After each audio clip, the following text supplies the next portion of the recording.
Good evening and welcome to Queer News Tonight. This is the world's first and only LGBTQ+ daily evening television news. We are broadcasting live and available then on demand. And we're available on all smart televisions including Roku, Apple TV, Android TV, Amazon Fire TV, and of course YouTube and Facebook. It's time to queer up the news. It's Monday, October 24th, 2022, and we are live and literally out of the closet and into the headlines. So many of your important stories we're going to tell this evening on Queer News Tonight.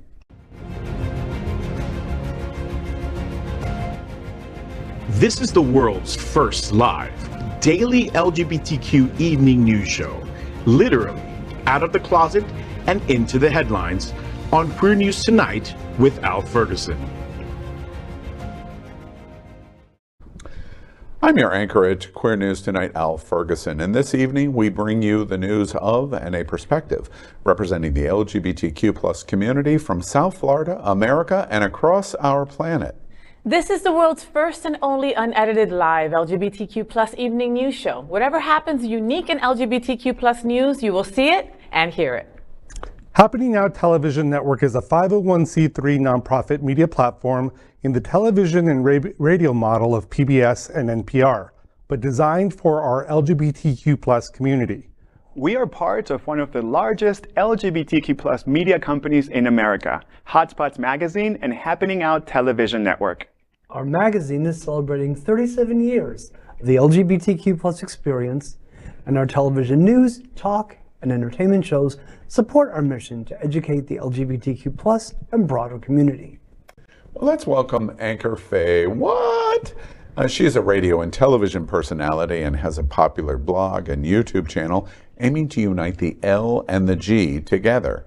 She's a hostess and MC for many South Florida events, an animal advocate, and owner of Fay's Fur Family.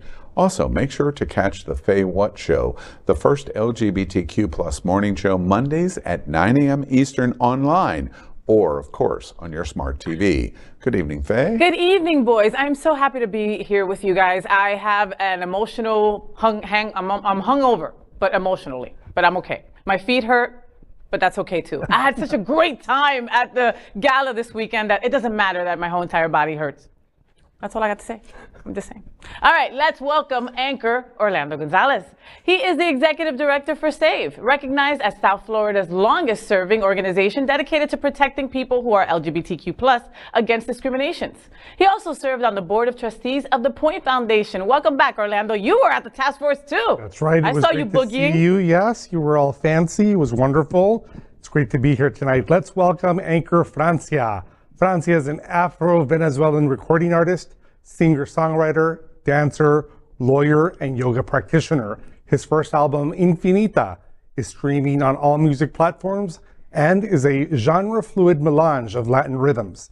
Before finding his artistic vocation, Francia practiced corporate law in New York City and was a member of the Council on Foreign Relations. Welcome, Francia. Good evening, everyone, and thank you for having me. I had such a great time at the National Task Force Gala. I wore my crown. Thank you to Arizona in the Wild for naming me Princess of Miami. I wore it proudly. And I also want to thank my media partners for a wonderful media tour this week. We have Kiki Garcia Montes from Primer Impacto Univision. Gracias. Rocio Otero from Latino Live. And last but not least, Teresa Andelo from Mega TV. Love you all. And now it is my pleasure to introduce Gregg Shapiro, an inductee into the Chicago LGBT Hall of Fame. Gregg is the author of 8 books, including his latest, Fear of Muses, an entertainment journalist whose celebrity interviews and music reviews run in a variety of regional LGBTQ+ and mainstream publications and websites. His movie review column called Screensaver can be found in South Florida Gay News, San Francisco Bay Area Reporter, RottenTomatoes.com, and much more. Good evening, Gregg. Well, good evening, everyone. We are the reporters for Queer News Tonight. And this evening, we begin with the queer headlines. The LGBTQ+ community in South Florida and across America is diverse. Our community across the world is vast. And here are the bullet points of the queer news for today, Monday, October 24th, 2022. 1 week to go before Halloween. Boo! Well, let's begin by querying up breaking news. Miami Beach Pride gay attackers plead guilty today in a surprise hearing. Seems like they wanted to kill, because if you see the video, how they were beating us up, it was several people. They were beating me alone first, then they were beating alone him. Dimitri says he is horrified by this attack captured on camera Sunday night shortly after the annual Pride Parade ended. I'm feeling much better than my boyfriend, but I was shocked. I had a panic attack. Police say these four men took part in the assault on Dimitri and Renee as they were leaving a public restroom at Fifth Street and Ocean Drive. Their faces were bruised, their lips were cut, and their bodies were battered. Oh, it's very painful. I don't know. It's still people thinking like that, thinking about to hit another people because they're gay or because they're black or because they're white or not supposed to be like that. They were jumped without warning. We were coming out from the bathroom. We were coming home and this guy punched him right away, and then another guy started to hitting us, and the other guy also everybody was hitting us. He fell on the floor and they started to hitting me and pushing me, and they escaped. In April 2018, there was a violent attack on two gay men who were attending Miami Beach Pride's 10th anniversary celebration. The four men were Juan Carlos Lopez, 26, Luis Manuel Alonso Pivet, 25, Adonis David Diaz, 26, and Pablo Ronaldo Romo Figuero, 26. The case has been extremely controversial on the lack of speed to have its day in court. There have been countless starts and stops while local, national, and international newses and agencies report on the process being carried, including Queer News Tonight. Today, that all came to an end in a surprise hearing. They all pled guilty as part of a plea deal, just as jury selection was to begin. In 2018, Ernesto Rodriguez of the Miami Beach Police Department said police were investigating the incident as a possible hate crime through a final decision on whether to pursue enhanced penalties, and would they be, and that decision would be made by Miami-Dade State Attorney's Office. The victims were Renee Chalarka and Dmitry Luganov, and they said that the attackers yelled "maricon," an offensive Spanish word for homosexuals, before hitting them several times. A bystander who saw the attack and then tried to intervene was pushed to the ground and suffered a cut to the back of his head. They were attacked by the men after they shared a hug while waiting to use a restroom at Loomis Park in the 500 block of Ocean Drive. The defendants claimed a stand-your-ground self-defense that went on for several years, and that was thrown out of court just this spring. This afternoon, all four defendants pled guilty to assault with prejudice on religious or institutional grounds, a misdemeanor. They could have faced 15 years in prison. Instead, the court is withholding adjudication and sentencing them to 5 years of probation, 200 hours of community service, anger management, mental and substance abuse evaluations, and any recommended treatments. The court order requires they must stay away from the victims, and Diaz was also sentenced to 37 days in jail, which he has already served. A statement was read from the victims to the defendants in the courtroom this afternoon, and it said, quote, "It's been almost 5 years, almost half of my time living in the United States. I'm dealing with the fear of being myself, the reason I left my home country," end quote. Queer News Tonight sourced much of tonight's story on reporting from our anchor, John Hayden. Well, one of the things that surprises me, the reason why we included the police comment about hate crime, is in today's discussion and the plea acceptance and the sentencing, there is almost no mention of gay at all. So basically, the issues of this being a gay hate crime, I don't believe have been implemented in any way. That's disappointing. But at the end of the day, we are happy that this is closed and finally some justice in terms of what the conclusion was going to be has happened. After almost 5 years. Why did it take so long? Right? Was this just money, or was just like good lawyers? Like, what was it? Why did it take so long? I don't know why it took so long, but for me, the hate crime enhancements are very clear, right? That they were taken into full consideration when the verdict is read, and it said that it's because of the prejudice. That is the hate crime enhancement. And so it is there. It is very clear that it's there. And I think that, and you were satisfied with that. To me, my satisfaction comes because Renee and Dimitri are satisfied, the victims of this scenario, right? My satisfaction isn't determined by anything that I, personally feel in any kind of a way. For me, it's about the victims, centering the victims and how they feel and the closure that they need in this scenario. Most importantly, I think, is the healing that needs to happen for everybody involved. For the victims, this is a long journey in trauma. You heard his quote talking about how his anxiety that he's had, the incredible amount of stress that he has endured. This has been tough for everyone. And I think that for the victims, especially centering the victims in this narrative is the most important thing, is that in this moment, they got to say, we are agreeing to this plea. So it was in their hands. They say in the story that somebody overheard them say maricón, right? Okay, which in a lot of cultures is just like saying bitch or just saying like, hey, bro. Okay, was that the only hateful thing that was said? And was that the premise as to why it was going to be charged as a hate crime? Because someone heard them say maricón? Well, I think that any time that you're looking for evidence to add the hate crimes enhancements is that you're looking for any evidence in which derogatory and prejudiced terms are being used, right? So you have them kissing, you have the term maricón used, you have all of these components that sort of add up. During Pride, right, you have all of these components that add up. And so, again, centering the victims, the fact that they are satisfied with the plea deal is the most important thing. Yeah. This case brings me back to my time serving the LGBT community, especially immigrants who are seeking asylum.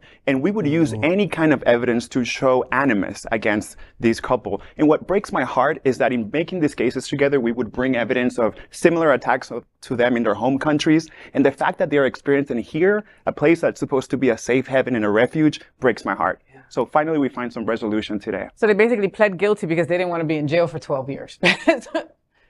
Well, but they didn't want to go to trial with this, and the possibility of going to jail for 12 years. The timing was that it was clear there's going to be a jury trial, and so they have done this plea deal right prior to the beginning of selection of jury. I agree with Orlando that the issue of the two gentlemen that were attacked are really tantamount. That's the most important issue. For me, and I'm talking, it seems to me, I'm talking about race issues all the time now. I feel like I'm talking about it a lot. And I sit in a privileged white gay male bucket. And it is becoming clearer and clearer to me what the other buckets that are in our community face. And that's what slaps me in the face today, is even almost 5 years later, you can hear the angst and the harm and the fear in their statement even. It's 5 years later, and it's not, we're done with this, we're glad it's being closed, we're, shame on you for what you did. It's all about the pain of what they are going through, and it brings them back to their country. That is an issue. I agree with both of the observations of we've got to do better in our community in terms of what we're doing with race. We just have to do better. Just have to. Next, we continue with queering up breaking news. LGBTQ icon Leslie Jordan killed in car accident. Comedian and actor Leslie Jordan, known for his roles in Will and Grace and American Horror Story, has died after a car crash this morning in Hollywood. Jordan, 67, won a Primetime Emmy in 2006 for his performance as Beverly Leslie in the hit TV show Will and Grace. Jordan was behind the wheel of a BMW when he crashed into the side of a building at Cahuenga Boulevard and Romaine Street in Hollywood. The longtime actor and writer was declared dead at the scene. It was not immediately clear whether Jordan was killed in the crash or suffered a medical emergency beforehand, but the condition of the vehicle suggested Jordan may have lost control of the vehicle before the crash. After getting his big break in 1989 when he was cast in the first season of Murphy Brown, Jordan's 30-year career was marked by scene-stealing roles in TV shows such as Bodies of Evidence and Hearts of Fire. His fame grew while starring in NBC's Will and Grace, as well as stints on Ryan Murphy's American Horror Story franchise, and The Cool Kids, in which he played queer, confident senior citizen Sid Delacroix.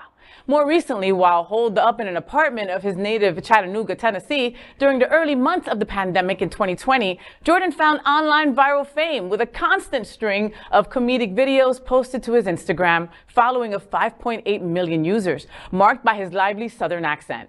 Who will ever forget WAP? Jordan will forever be a favorite as Brother Boy from Sordid Lives. The groundbreaking, trans, drag, over-the-top gay character is considered one of the most iconic in history. Sordid Lives creator Del Shores will be a guest at Queer News Tonight during our remote broadcast at the Stamped LGBTQ Film Festival in Pensacola in November. We plan an extensive conversation on the legend of Leslie Jordan. This is a breaking news story that Queer News Tonight will follow closely. I said certified free, 7 days a week, wet ass pussy. Oh!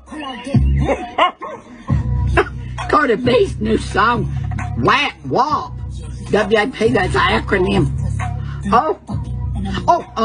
Oh, Lord, no.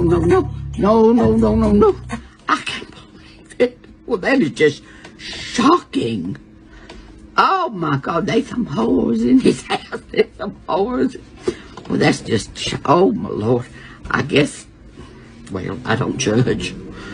To each his own. I guess every garbage can has its lid, but, oh my God, lovable, adorable, queer, unapologetic, like so much fun, and a 30-year span that he would continue to reinvent himself. Right? And continue to be relatable and reachable. During pandemic, what he did, I mean, that was the highlight of people's days when he would post on his Instagram about him being closed up in Chattanooga. You know that reaction that he just did to WAP, to WAP was all about you. You know that, right? It was all about you. All of it.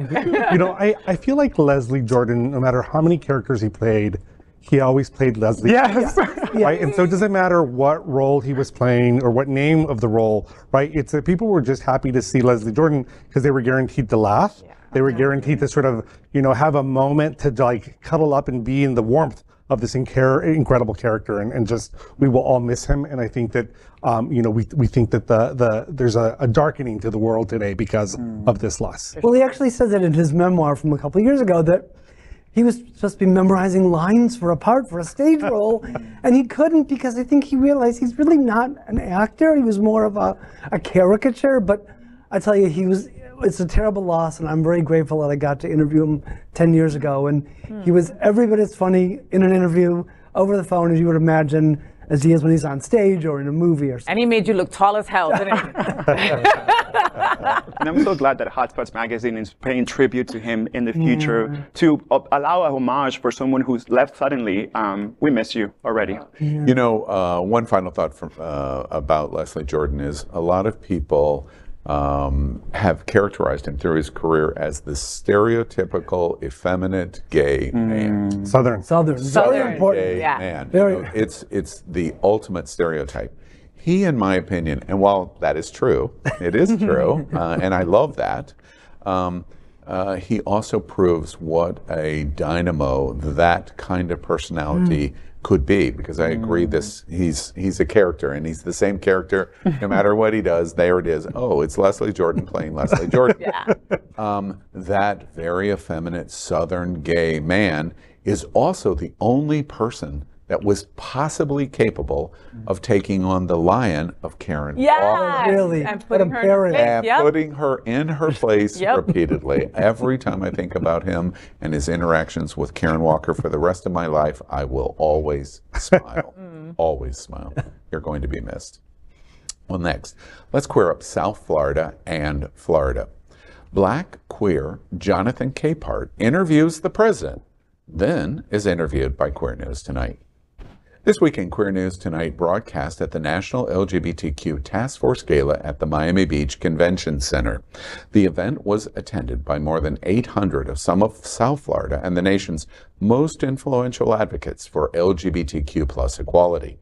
The gala theme was Red, White, and You, and our estimates are that more than $1 million was raised for vital equality Get Out the Vote programs, South Florida charities, and much, much more. Hotspots Magazine and Happening Out Television Network was the premier LGBTQ media sponsor for the historic 26th annual event. Anchors, including myself, FayWhat, Francia, and Kitty Meow presented a special edition of Queer News Tonight that celebrated honorees like Stonewall Douglas survivor and student activist Gonzales, the Libby and Seth Gadinsky family for their ally support of the LGBTQ community. The star-studded and glamorous event featured a cocktail party, dinner, entertainment, and then an after party hosted by legendary drag queen Athena Dion and singer Ada Vox and many others.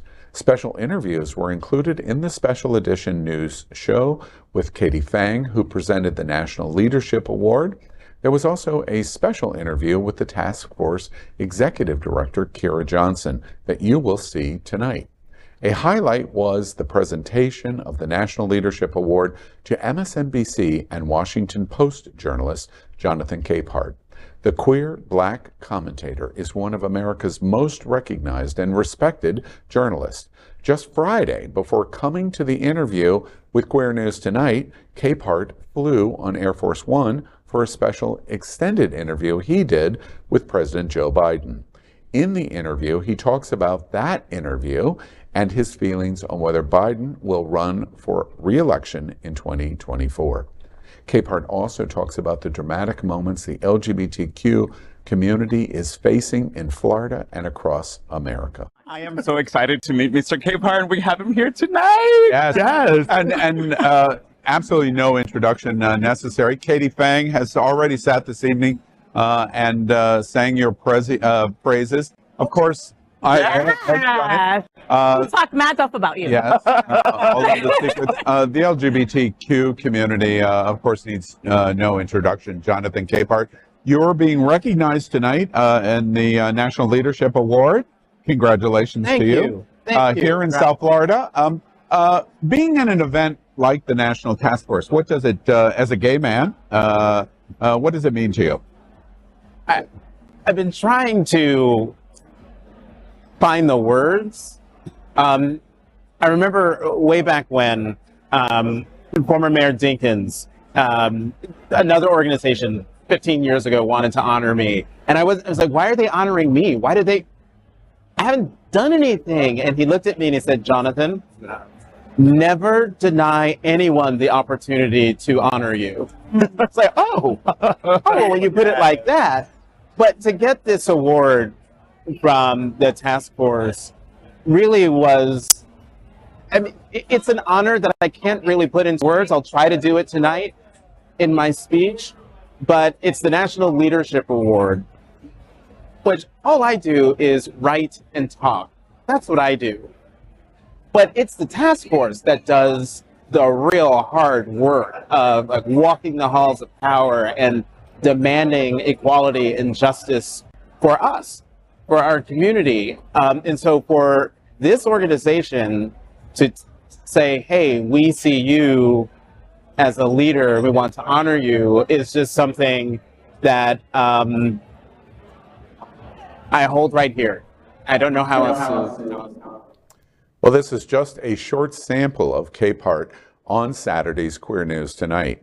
We will show you his full interview tomorrow on the only LGBTQ plus daily live evening news broadcast in the world. The interview was exciting because Capehart learns as he sits down in this that we are doing live LGBTQ evening news daily at 8 o'clock.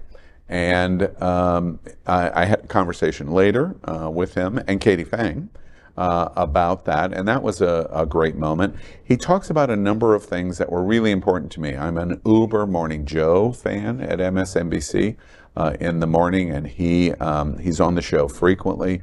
PBS NewsHour he's on frequently. Of course, editorial board at Washington Post. But MSNBC and what he has done there has been revolutionary for gay and a person of color. And it's a unique bucket that he talks about in this interview that is really what is so important in him winning the leadership award from the National Task Force and what his representation was. And of course, the timing could not be any better. The day before he's on Air Force One and he talks about his experience. And one of the things he says I'm most excited about was not talking to the president, but getting to fly on the plane. Right? You know, that's a unique moment for LGBT to experience and a person of color to experience, and for us to experience, and talking to him so fresh from that experience. And by the way, he's going to completely say whether Joe Biden's running for president. Hey, I loved his humility. He was just a nice man. And I'm not going to give away what he said in the interview, so you guys can watch it in full. But let's just say that he came out 30 years ago, okay? And when he was a young black man, he didn't think that he would be sitting in the chair that he is today. Yes, that's so humble. I mean, and his representation is just so key and wonderful. And when you think about MSNBC and then you think about Fox News, you know, I mean, it's like Absolutely.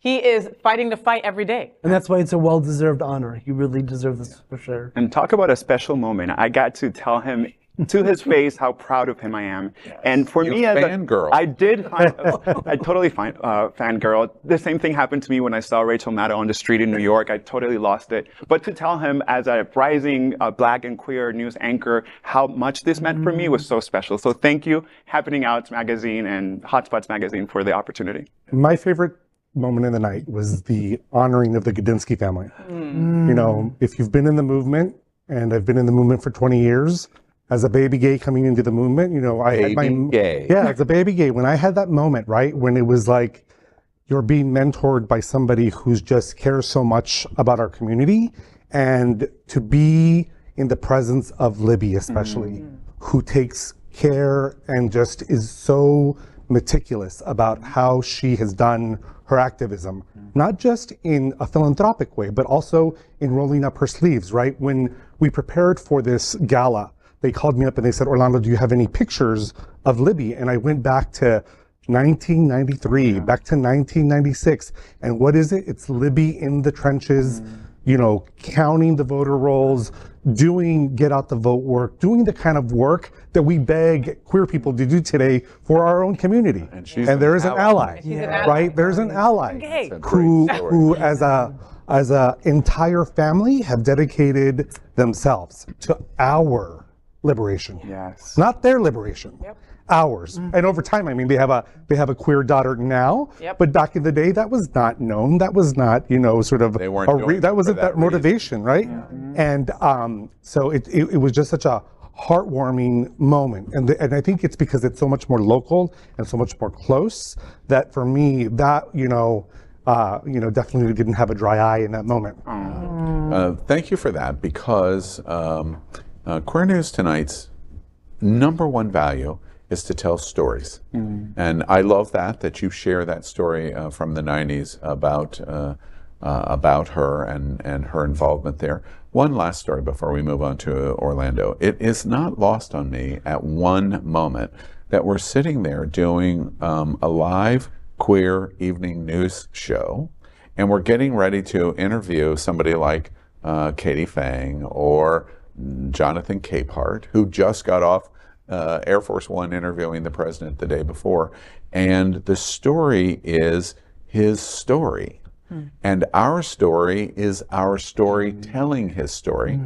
And at the exact same time, we have an anchor, you, who is sitting there, who is fangirling or fanboying over his representation and how it washes over you.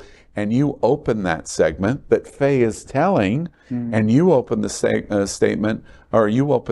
as a story of going, I went to school across the street at Miami Beach High School. I could have never dreamed of this moment. Wow. Our community is all about stories.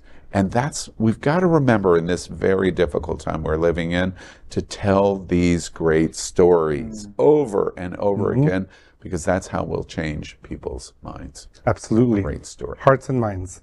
Let's queer politics. Warning for midterm election outcome as GOP push for national anti-gay law and even LGBTQ existence. On Thursday, Queer News Tonight reported on the news that U.S. Representative Mike Johnson had, along with 32 other Republicans, introduced a federal version of Florida's Don't Say Gay bill. The federal bill expands the wording to cover any federally funded facility, including public resource, such as libraries, from discussing or providing materials that in any way discuss gender identity or sexual identity with children ages 10 and under. The bill called the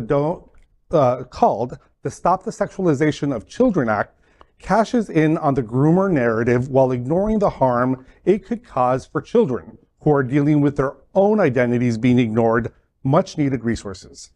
The wording of the bill blocks any federally funded facility, including healthcare providers, from discussing with children, quote, any topic involving gender identity, gender dysphoria, transgenderism, sexual orientation, or related subjects, end quote. Blaine Canzati is the president of the Idaho Family Policy Center. Zoe O'Hanlon-Byrne with Indiana Youth Group, which offers support and resources for LGBTQ youth here in the Hoosier State, says this legislation is concerning, opening the gates for bullying and harassment of LGBTQ students. Now they can bully and teachers can't stick up for them because they can't explain why it's wrong to ostracize someone for their identity.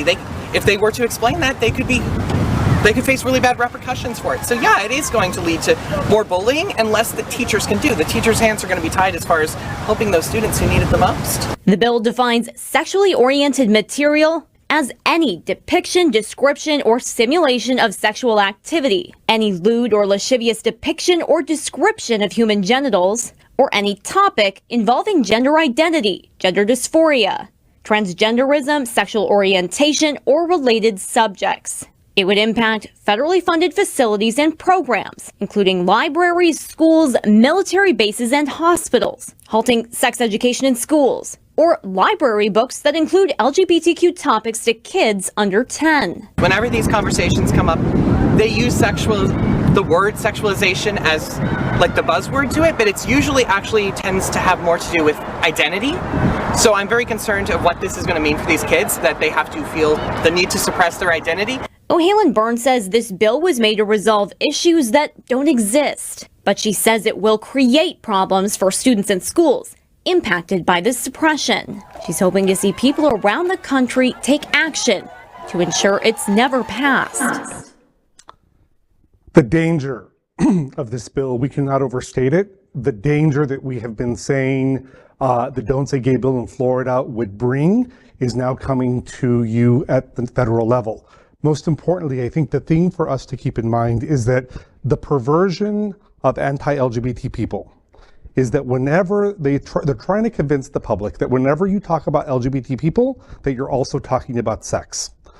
These people are obsessed with sex. They're perverted, and they're obsessed with discussions about bathrooms. They have this ongoing knack to always want to have their faces in the toilet, right? It is them who are remarkably perverted. We have stated time and again that what we saw in Florida was going to go to the national level, and people have told us, even people within our own community, that we are exaggerating. And here it is. And now we have Ron DeSantis running for governor, only building his momentum to run for president in 2024. We are sounding the alarms on the need to be able to get out and vote and to stop Ron DeSantis now, because this is a freight train that is moving so rapidly. And it is our move into fascism. It's so scary. I remember when Don't Say Gay was first introduced here in South Florida, I turned to Al and I'm like, Al, come on, this doesn't have any base. There's no way that this is going to pass, right? And here I am looking over at you again and saying, now federally, could this be something that could really happen? All I can do is say one of our leading LGBT advocates in the country has just outlined it in crystal clarity.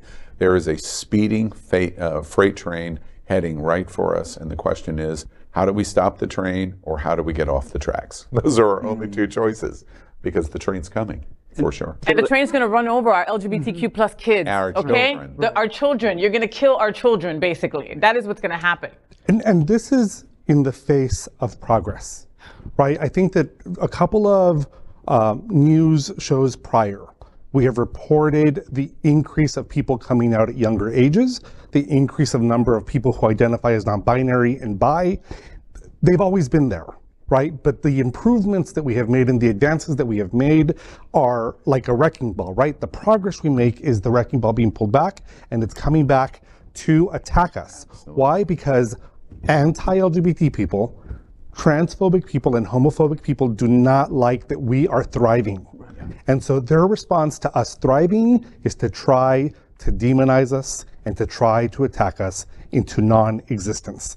And so I know that the comfort that we have lived in over the last 10 to 12 years, especially with marriage equality, is that we got way too comfortable, right? We took our eye off the ball knowing that our opposition is always there. And the reality is I'll be kind and light to everybody, and that is that we deserved having a little bit of a, moment to breathe and to celebrate the fact that there was growing acceptance and to finally think, oh, there's not a target on our back.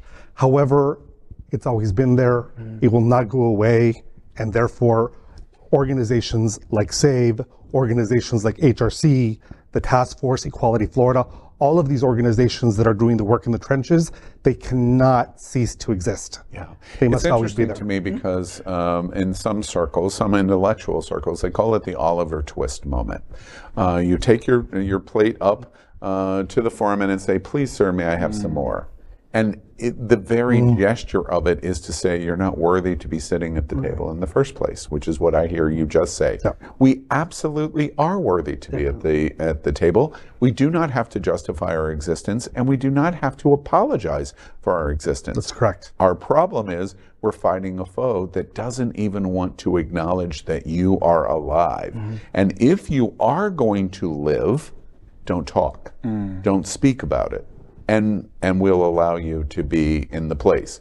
Please, sir, may I have some more? And we even heard Dave Chappelle, I hate to bring up his name, but Dave Chappelle says his jealousy, he talks about being jealous of the gay community. Of the progress of course, yes, and how they're being left behind. He's been left behind. Yeah. And it's like, there's an example. There's a straight man talking about this, a straight black man talking about this. So yes, it is about jealousy. And let's be mindful of the language that's being used. The title of this bill, Stop the Sexualization of Children, it's a total misnomer. And for folks who are not paying attention, they'll miss the fact that this is really targeted against our community with no real reason. Right. In the Don't Say Gay bill, when you spoke to members of the Florida legislature, they said this bill is about not talking to kids about sex, right? Well, guess what? I agree that we shouldn't be talking to kids about sex.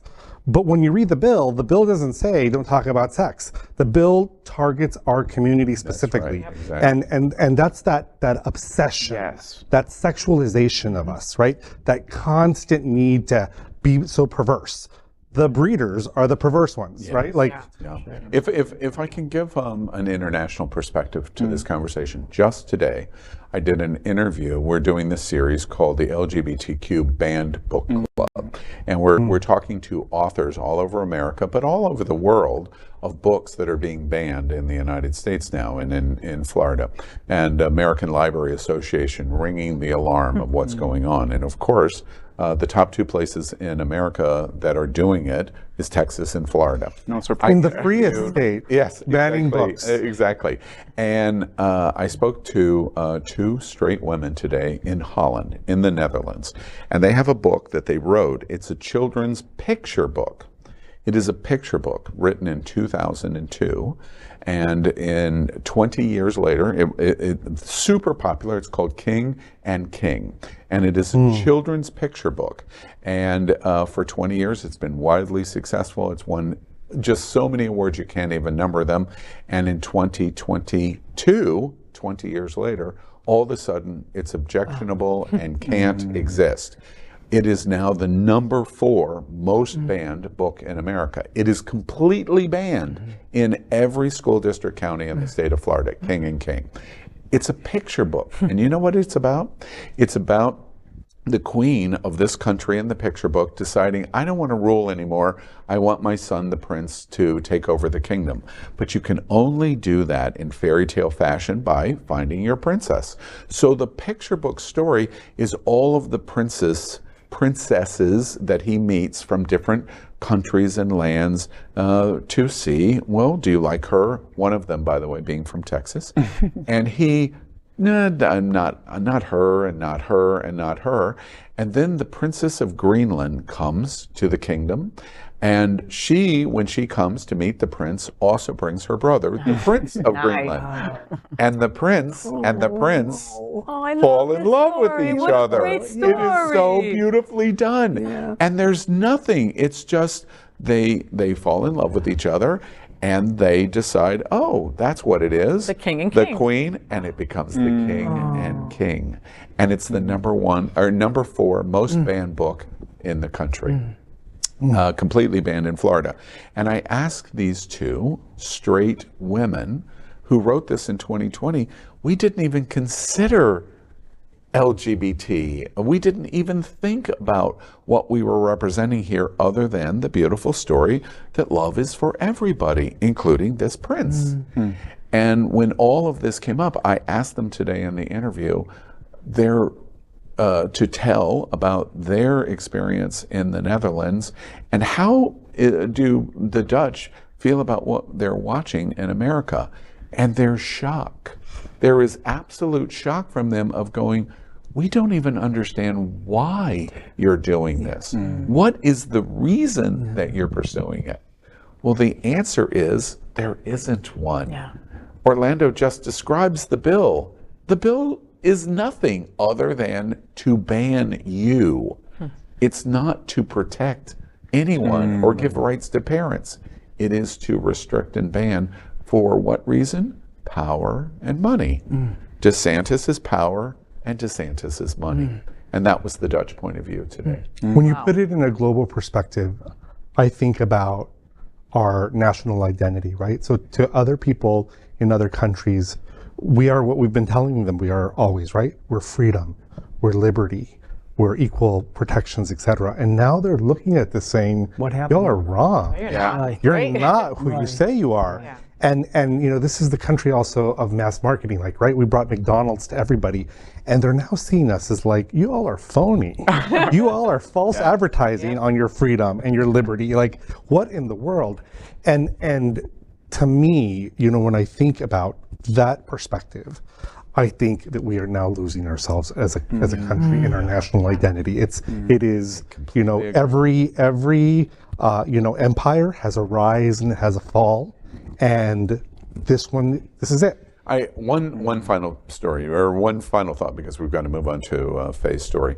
But wait till you hear my story. There's optimism here, because one of the things that they express in the interview is, you know, one of the things when I'm asking them on impressions of America and what's going on in Florida, and I tell them about Fort Lauderdale and Broward and our Blue Island and all of the things that I'm proud of South Florida and Florida. They say, you know, one of the things we really have been talking about, we went to Columbia this summer and we read in the book in prisons and lots of different kinds of embracements. But they said, you know, we would really like to come to Florida and we would like to make arrangements to go into some schools and read our picture book. We are going to try to make that happen. You're going to get arrested, Al. I need you here. You're going to get arrested. Watch. All right, let's continue by queering up drag culture. Wait till you hear this story, folks. Idaho to consider banning drag queen performances. Last week, Blaine Canzati is the president of the Idaho Family Policy Center. As a rule, if you're new to American politics, any organization that has words like the Family Policy Center in it is definitely bad. That's just how it works. It'll never miss. Says no child should ever be exposed to sexual exhibitions like drag shows in public places, whether that's at a public park or a public library. Again, what is supposed to be necessarily sexual about this? I have no idea. I don't often hear people say that being at the beach is a naturally sexual thing, despite the fact that people are showing more flesh there. You know, Donald Trump ran beauty pageants. Are those necessarily sexual? No, of course not, because that's something that is generally designed for straight people to get off to. They don't have a problem with that. When it's something like this where it's queer culture, then suddenly, instinctively, they feel like it's sexual and thus threatening. So their draft bill that this individual is putting together is supposed to be introduced as soon as the legislature gets underway. We don't know exactly what it's going to say or who is going to sponsor it. Last week, Blaine Gonzales, the president of the Idaho Family Policy Center, told the Idaho Capitol Sun that his organization had partnered with conservative lawmakers to draft a bill that will be introduced in the next legislative session. The bill aims to ban drag performances in all public venues, including at pride events, libraries, or in public parks. Gonzales cited a drag performance in Coeur d'Alene in June, where a drag queen was accused of exposing himself to children at a Pride in the Park event. The video of the event was found to be doctored, and the drag queen is suing the conservative blogger who posted it for defamation. Gonzales believes drag is a sexualized caricature of gender and compares it to blackface. He said in the interview with the Capitol Sun, quote, "No child should ever be exposed to sexual inhibitions like drag shows in public places, whether that's a public library or a public park." There were many Supreme Court decisions from the 19th century dealing with public virtue and how sexual practices should not take place in public because it degraded public virtue, end quote. So let's just go back to the Puritan time, okay? Let's just go back there, and everybody's allowed to have slaves, and I'm gonna need for you to co-sign on a bank thing for me because I'm not allowed to have my own checking account now, or vote or anything. Seriously. See, I'm just worried that Mr. Idaho Potato Head won't be able to dress up like Mrs. Potato Head anymore. You know, the revival of these colonial vestiges keep coming up in terms of law cases where they pick these precedents that are no longer applicable, they're no longer even good law, and they use them against, or they weaponize it against our communities. Let's be done with this. It's enough. Lying, cheating, and stealing, right? This is a doctored video. So every time that we talk about the tactics of anti-LGBT individuals, we talk about how they're lying, cheating, and stealing in order to be able to advance their agenda. And I love the word that you used, you know, their colonial sort of vestiges, right? Because the thought that always comes to my mind is like, what happens to a colonized mind, right? That little colony in that mind lives in there, and it does its, you know, machinations non-stop. And they're at work, and they're working, and they're working, and somebody will tell you, oh, but I love black people, oh, but I love gay people. But then you see the work that they do, and it's the devil's work because their minds are so colonized. That's right. Absolutely. And principally, in my opinion, that flows out of privileged white male decision-making in those colonial vestiges, because that's what creates slavery and oppression of minority, rejection of immigration. Preservation of power. It's preservation of power and money. Rejection of Latino, women can't have control of their body, and homophobia, clearly. At least if we could all be on the same starting point of understanding why this is happening, you probably hit the nail on the head. One last thing that I would like to say in relation as to the why. Let's answer the question as to why. Take the exact same standards that are here and apply it to broad society. Let me give you two quick examples. If Hooters was all gay men, it would be in this example, it would be made illegal. Hooters is never going to be made illegal. Hooters is a highly sexualized restaurant platform. Do I care about that? Absolutely not, because it is not a sexual experience. I have the capability of understanding the difference. If you watch the movie Grease, Grease is built on a sexualization of men and women, the greasers versus the girls, and losing your virginity, and Sandra Dee, and. It's all based on that. If that was all gay men, this standard would not be met. The commonality of the two, and tens of thousands of cultural references which are exactly like that, the difference is only homosexuals. It is homophobia. And it's not bad when it is heterosexual, straight.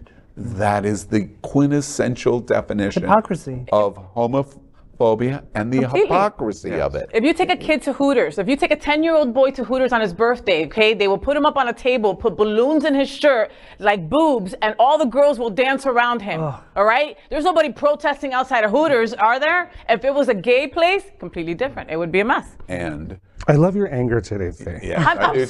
I do.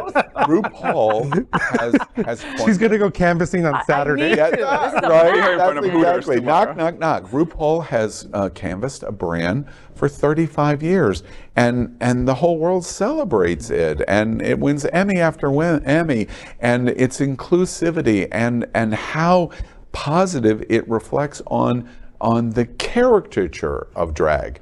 It's not until 2022 it becomes weaponized. And the reason it becomes weaponized is, first, it's homophobic, but second, it is to gain power and money. Let's call the spade literally what the spade is. The double standards abound. So keep an eye out. Next, we're going to queer up South Florida and Florida. Judge tosses out challenge to Florida Don't Say Gay a second time. A lawsuit filed in Orlando challenging Florida's Don't Say Gay law was dismissed last week, making it the second such lawsuit in Florida to be dismissed this month. The lawsuit claimed the law could possibly cause distress in young students by not allowing them to discuss their non-traditional families. U.S. District Judge Wendy Berger disagreed, saying, quote, "Plaintiffs have not directed this court to any fact that would lead a reasonable person to believe that the law prohibits students from discussing their families in vacations at school or even on a school assignment, or that it would prohibit a parent from attending a school function in a pride t-shirt or generally discussing their family structure in front of other people," end quote. She has given the plaintiffs until November 3rd to refile an amended lawsuit. Kel Olson, a staff attorney at Lambda Legal, spoke about the judge's decision, saying, quote, "The students and families at the heart of this case have experienced more bullying in the months since the law went into effect than ever before in their lives. But the court dismissed their experience of bullying as a fact of life. The court's decision defies decades of precedent establishing schools' constitutional obligations to protect student speech and to protect students from targeted bullying and harassment based on who they are," end quote. And I want to single out this language from the judge. She dismissed it by saying that it's a fact of life. It is not. And the fact that this is the second time that a case has been dismissed is so problematic. This law needs to go. And so I encourage other folks to come forward, to continue challenging this law. And Lambda Legal continues showing up and stepping up for our community. So a commendment to that organization. Can I miss something? Is she a Trump, is Berger a Trump appointee? I'm not sure. I mean, I wouldn't be surprised, yeah, Greg. right. You know, and wow, the Trevor Project does so much for our LGBTQ plus youth, and this year more than ever, we need you guys to, like, I don't know, double in size or something, because you know what bullying leads to? Suicide. Yeah. That's what bullying leads to, okay? And how can you say that it's just part of life? That is just incredibly just unfortunate that people would even say that out loud and insensitive. You have just told a mass of LGBTQ plus kids, you don't matter. You don't matter. So adding to this, right, is last week's news, right? So they're looking for evidence that this is causing harm, right? The chilling effects we know are known, right? Many people are documenting them in terms of counselors and teachers being forced to not be able to do their job to comfort or protect students who are being bullied, number one. And number two, last week, the Secretary of Education said that teachers' licenses would be revoked if they were caught in any kind of a way entertaining sexual orientation and gender identity, either by discussing it or by, you know, sort of having any kind of conversation, right? So those cases are going to come where the harm can be told, the narrative of the harm. Somebody losing their license, losing their paycheck, losing their home, unable to pay for their mortgage or their rent, and really the harm trickling down. And in some of these cases, it's going to be to an ally, right? Not somebody who's part of the community. It's somebody who's going to be there trying to do the right thing for a student that's being bullied. And so those effects are coming, they're going to be felt, and they're going to be incredibly harming to the community all around. So you're basically saying, Orlando, that somebody has to die before something really happens, or somebody has to really lose their job. And who knows if somebody has to die? I mean, look at gun safety, right? Lots of people are dying. Nothing's being done. Right, nothing's changed. You know, one thing that was stark in this news broadcast and our discussing is Orlando earlier in the broadcast used the word fascism. And we, and he suggests, you know, there's a path that is forming here. And it brings me to a complete stop because I think it's a very, very important word in the LGBTQ community now in terms of what we're watching. Marco Rubio runs an ad that says, if you criticize, you're banned in social media and you're called a fascist. That is an ad that the senator from Florida is running. Well, maybe there's truth as to why you should be saying that and why you say it. I'm a big student of history. And while this judge says, well, I don't see the proof yet, that doesn't mean that the proof isn't coming. Yeah. It's just, okay, you don't have the red herring. But do we have to get to that point before we're going to take some preventative action to stop it? In 1936, when Adolf Hitler and the National Socialist Party came to power in Germany, they began implementing rules and procedures to minimize Jewish business ownership, Jewish speech, Jewish thinking process, and a wide variety of other rules that were imposed on German society. 1936 is not 1939. We are in 2022. And then 2024 is coming, which you also allude to. So does 2022 mean we have to wait to 2025, like 1936 had to wait until 1939? Because if we wait that long, the fascism jumps onto us to the point where people are starting to be put on trains. That started in 1936. Now, I'm not suggesting that's where we're going. But the students of history should be saying, we see the path of what is forming here, and we have to voice very strongly, ringing that bell. And saying fascism is not an inappropriate part of our vernacular and conversation, because we experienced it, and 22 million people died in a world war because of it.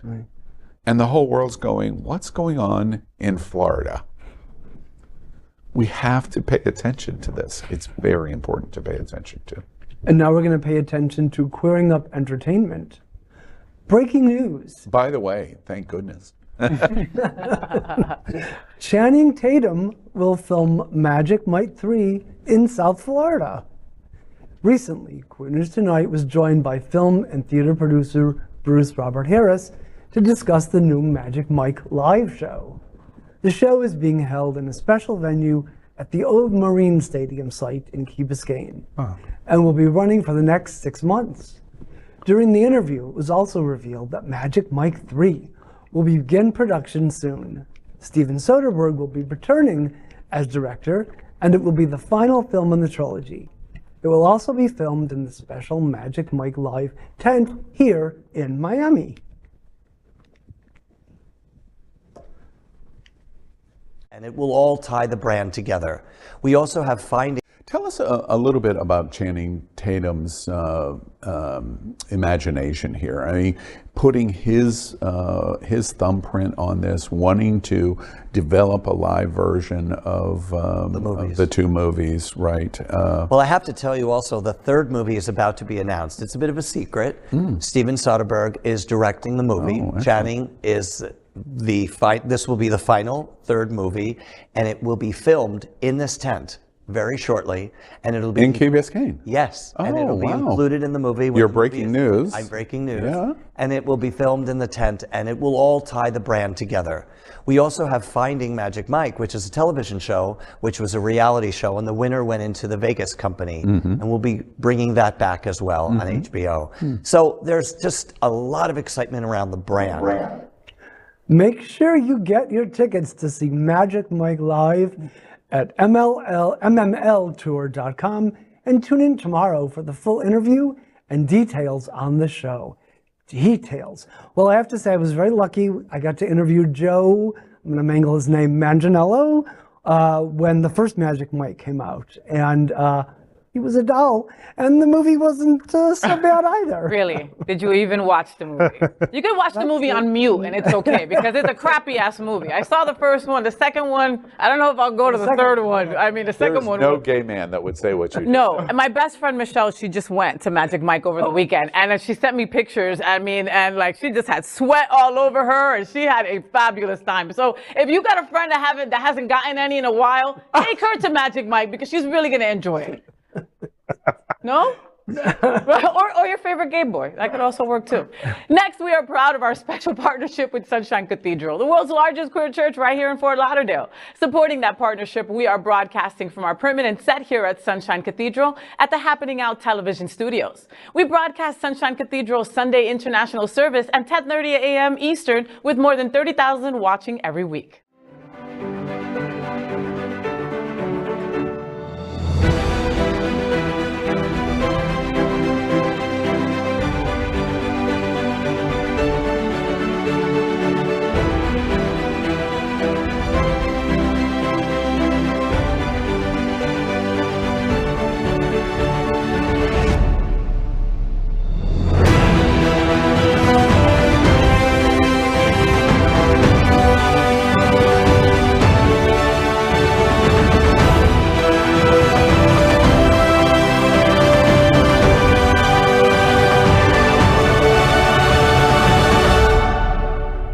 I'm Mayra Hidalgo Salazar, the Deputy Executive Director of the National LGBTQ Task Force. We are the world's largest civil rights organization, and we are stronger when all of us stand together. That's why Sunshine Cathedral is my queer church. That is today's news for the LGBTQ plus community on the world's first and only daily LGBTQ plus evening news show. If our community is important to you, share this news with your friends and family. Are you, like most of America, part of our very large television audience watching this live LGBTQ plus news broadcast right now on Roku, Apple TV, Android TV, and Amazon Fire TV? Queer News Tonight is the only live LGBTQ plus digital television show in the world that is out of the closet and into the headlines. We need your support. If our community is to grow, we must tell our stories and bring them to the attention of the broader world. This is the only place in the world that tells these types of LGBTQ plus stories in motion and sound. That is the passion of Hotspots Magazine, Happening Out Television Network, and Queer News Tonight.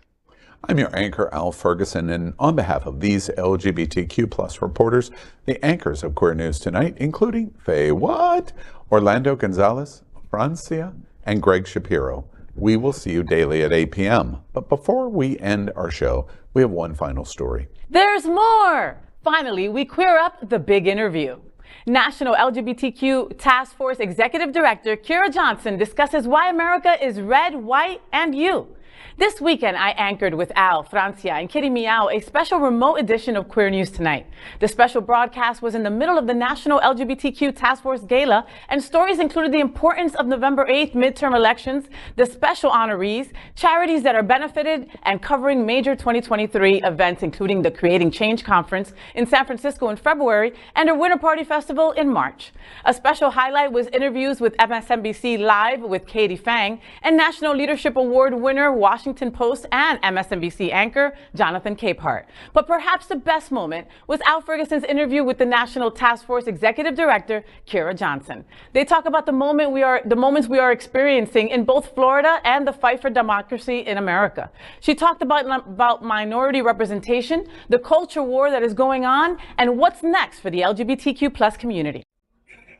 Well, our next guest here at Queer News Tonight absolutely needs no introduction. We, as you know, are doing a special remote broadcast of Queer News Tonight at the Miami Beach Convention Center for the National LGBTQ Task Force 2022 Gala. And of course, sitting next to me is the person that's really responsible for virtually all of it. And she's going to say, you're responsible for all of it. Every success is yours. Kiera Johnson, the executive director. Thank you for sitting down with us. Absolutely. Thanks for having me. It must seem so strange to you to be in this intersection of where we're at. Such an amazing night that we're going to experience here at the task force.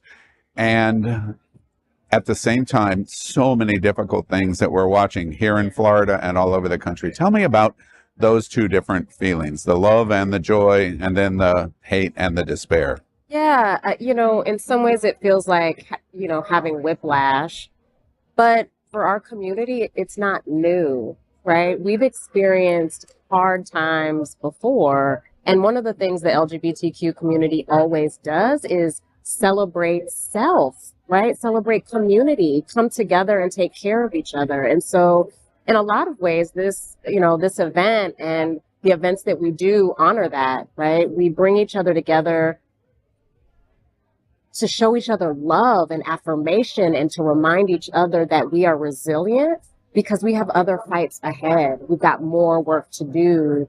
And events like this, these are the things that fortify us for the long haul. Yeah, and tonight here at the National Gala, what's the single pinnacle moment you're going, there it is, I see, this is it. Are you, anything in particular you're looking forward to, or?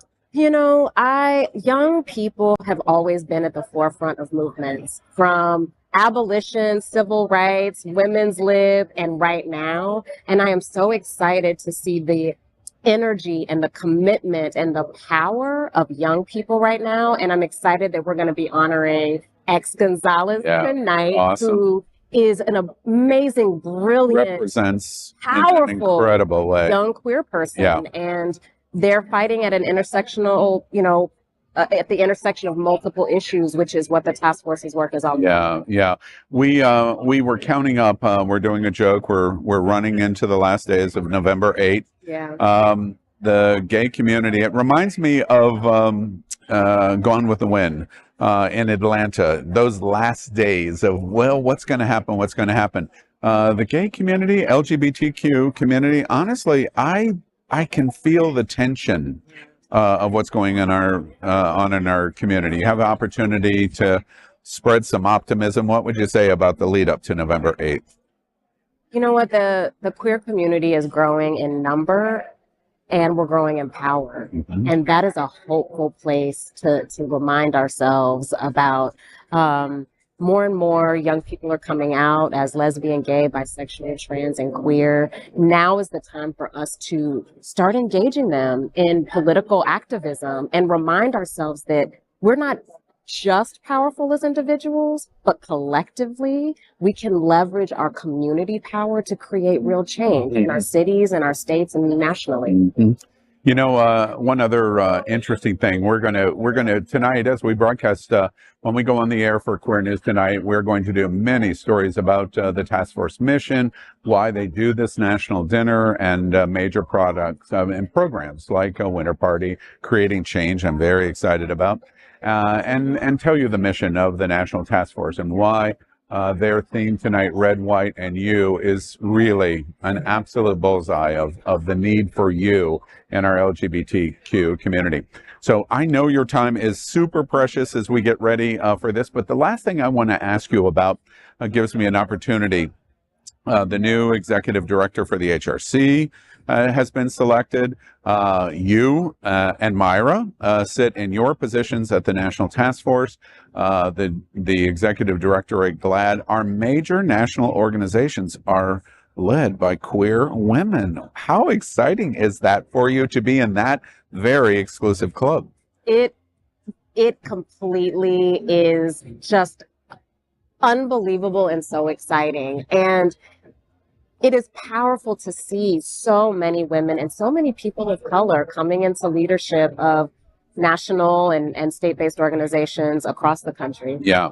And it's exciting for me to watch. I discussed this. It's been almost a year where we had this conversation, and it's exciting for me to watch that women's prominence in our community is growing, but women of color are growing so much, and it fights exactly this older white male gay stereotype of going, we need some fresh voice in terms of what's going to be next, because we're facing unprecedented challenges. And now we're going to turn the reins over to the women and say, lead us, right? You know what? It takes a village. And, the way I see this is it's not so much a passing of the baton, but we're reaching out and connecting hands in real ways that can really create impact.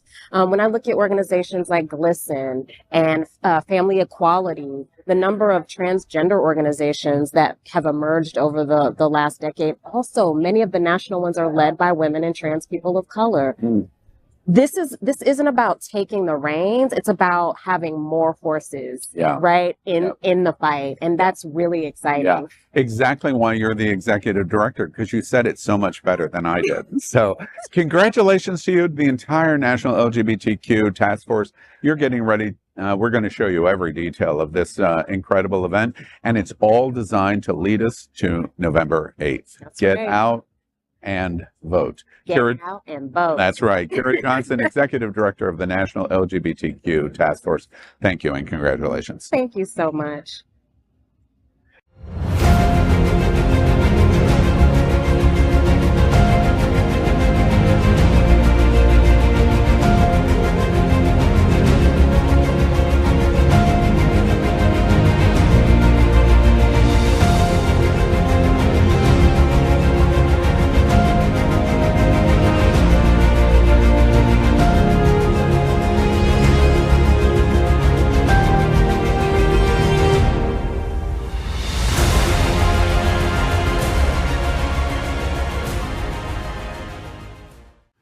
LGBTQ plus news is vital for our community and for the broader world as a whole.